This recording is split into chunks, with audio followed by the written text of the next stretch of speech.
Welcome to Psychic Insights, where pop culture meets higher consciousness and the tea is always a little bit mystical.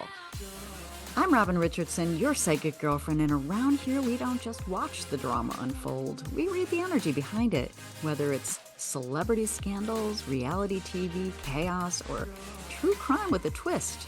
I'm tuning in to bring you the intuitive scoop the headlines miss. So buckle up, because your aura's about to get entertained. Hi, I'm Robin Richardson, your psychic girlfriend, and welcome back to my channel. Oh my goodness.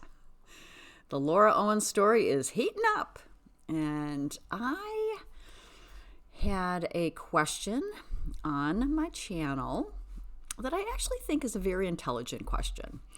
And someone asked me, do you think Laura Owens will ever be financially independent?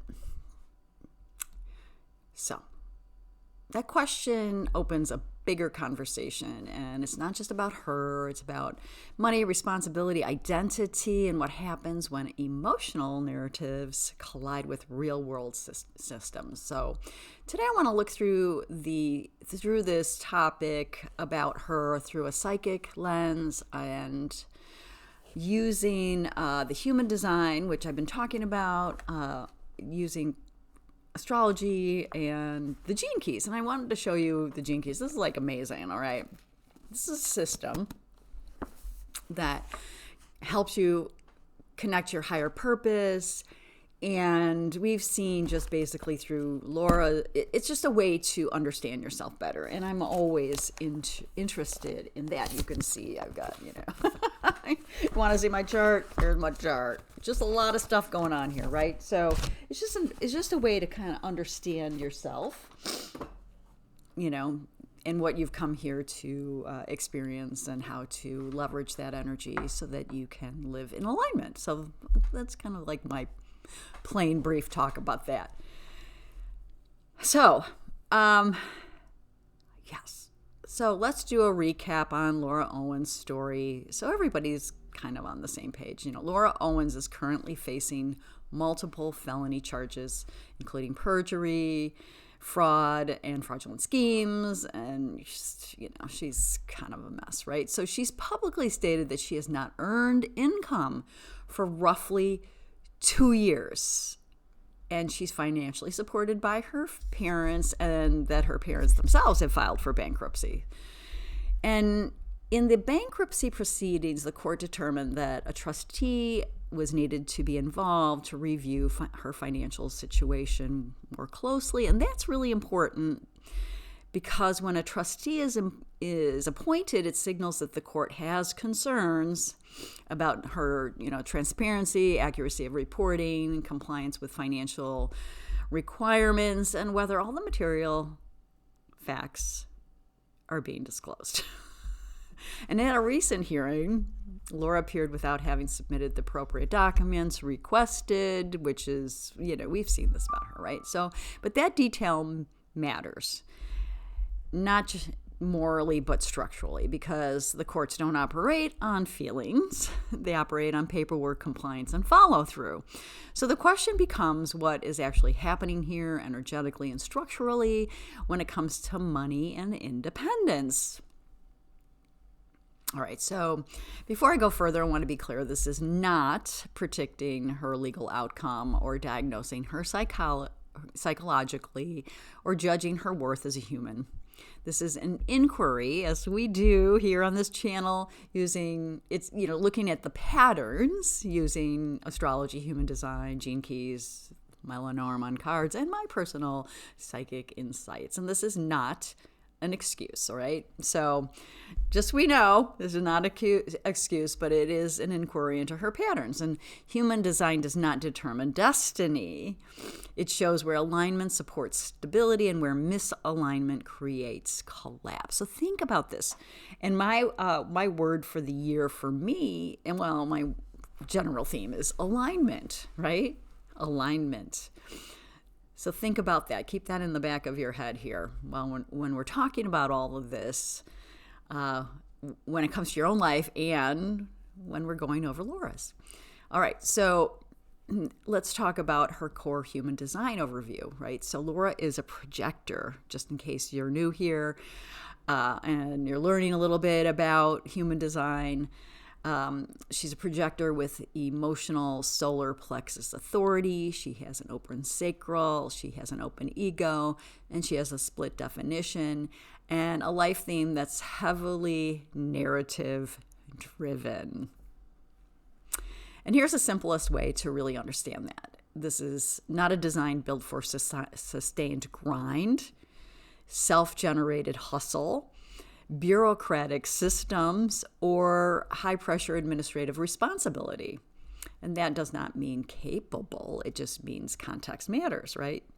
So, projectors and money, projectors in the first key, projectors do not generate energy like most people. They are designed to guide, to advise, and see systems and be recognized for insight. Okay. And when projectors try to survive without recognition or correct placement, one of two things usually happens. Burnout is the first one, and dependency is the second one. All right. And especially when stress is high, when recognition collapses socially, relationally, or publicly, many projectors disengage from material systems rather than lean into them, and that's important. So she also has this open sacral and an open ego, and why money feels so hard. And this combination is critical. Open sacral means no consistent workforce energy, difficulty sustaining repetitive tasks, overwhelm when ongoing obligations. And an open ego means inconsistent self-worth, difficulty proving value, shame around money, success, and responsibility, and a tendency to outsource survival to others.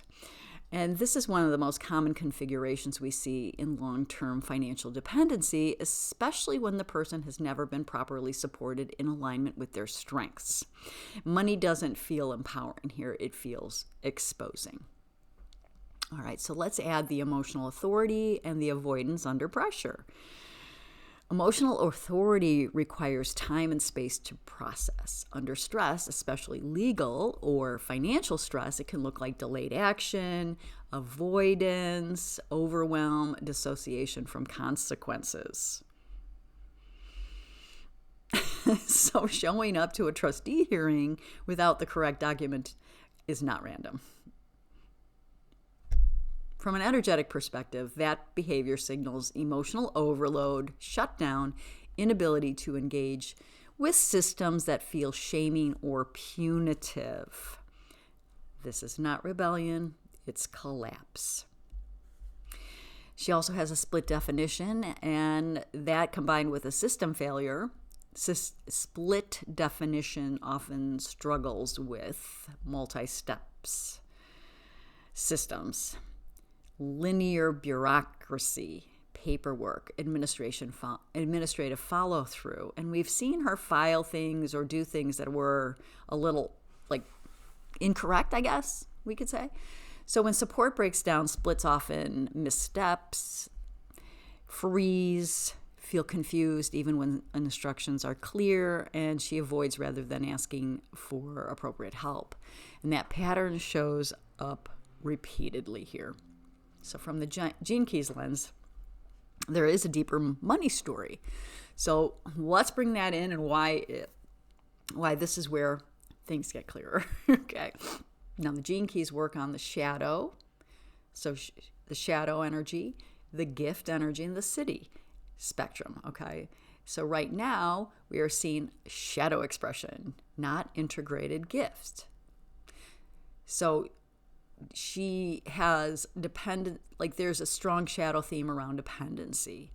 And in shadow, parents become stabilizers, autonomy feels unsafe, responsibility feels threatening, independence doesn't feel empowering, it feels destabilizing. So the system clings to whatever's familiar even when it's collapsing. And this could mean, and this is just a thought that I have, and this could be part of the reason that she was looking for like these men to, again, be dependent on. And so she created a narrative. This is all just speculative, right? She created a narrative that would, in effect, force these men to be obligated to her, and therefore she could be financially dependent on them through pregnancy, through children. Yeah. Okay, so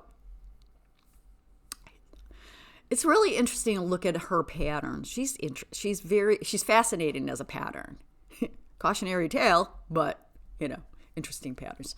All right, so another key shadow is meaning without execution. And this looks like explaining instead of doing, narrating instead of complying, feeling morally justified while missing requirements.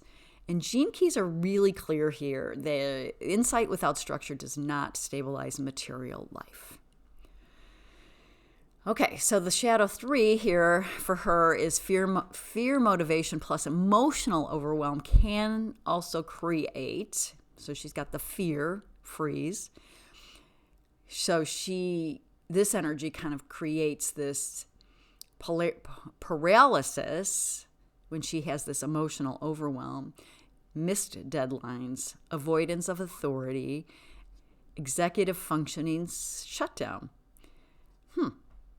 Anyway, this is why systems like bankruptcy court becomes pressure points. They don't respond to stories, they respond to action.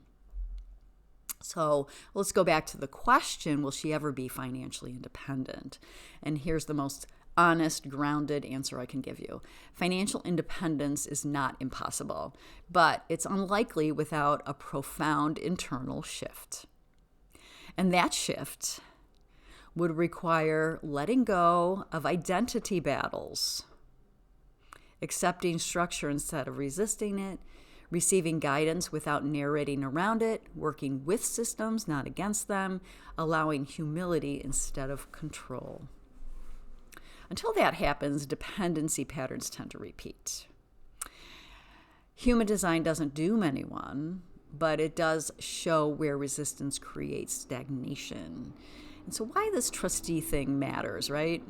The trustee isn't just about money, it's about accountability. And accountability is where the whole entire pattern breaks down.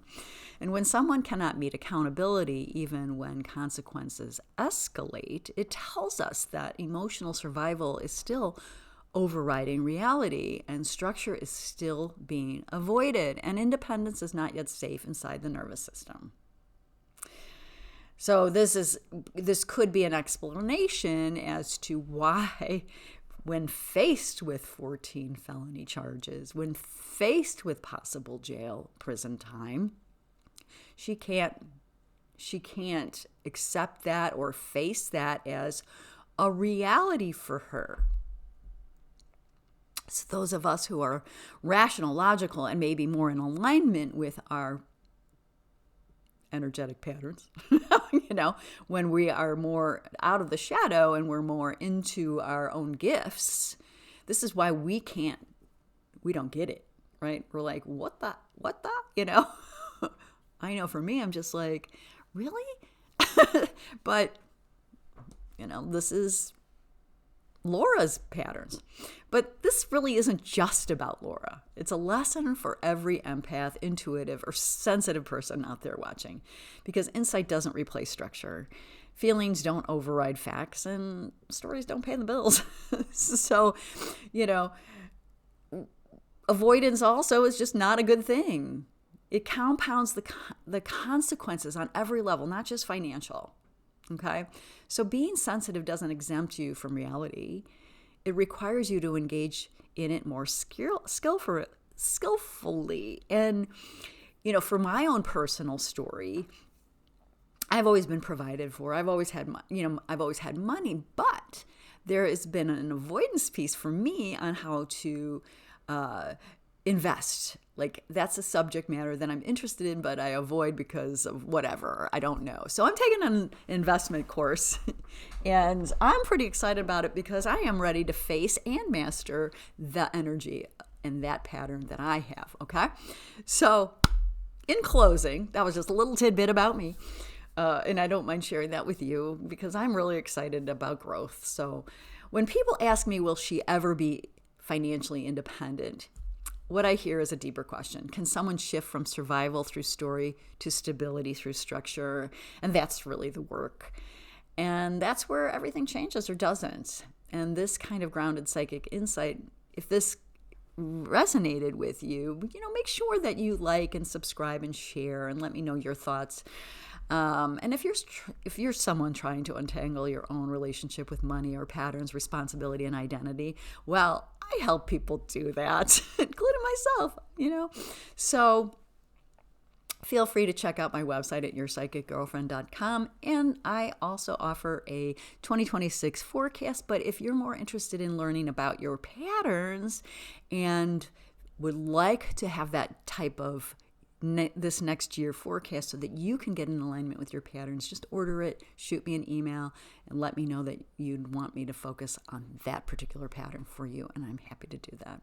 So thank you again. I appreciate it, your support of my work and asking these really great questions, because I think we all can learn from that, right? And I'll see you in the next one.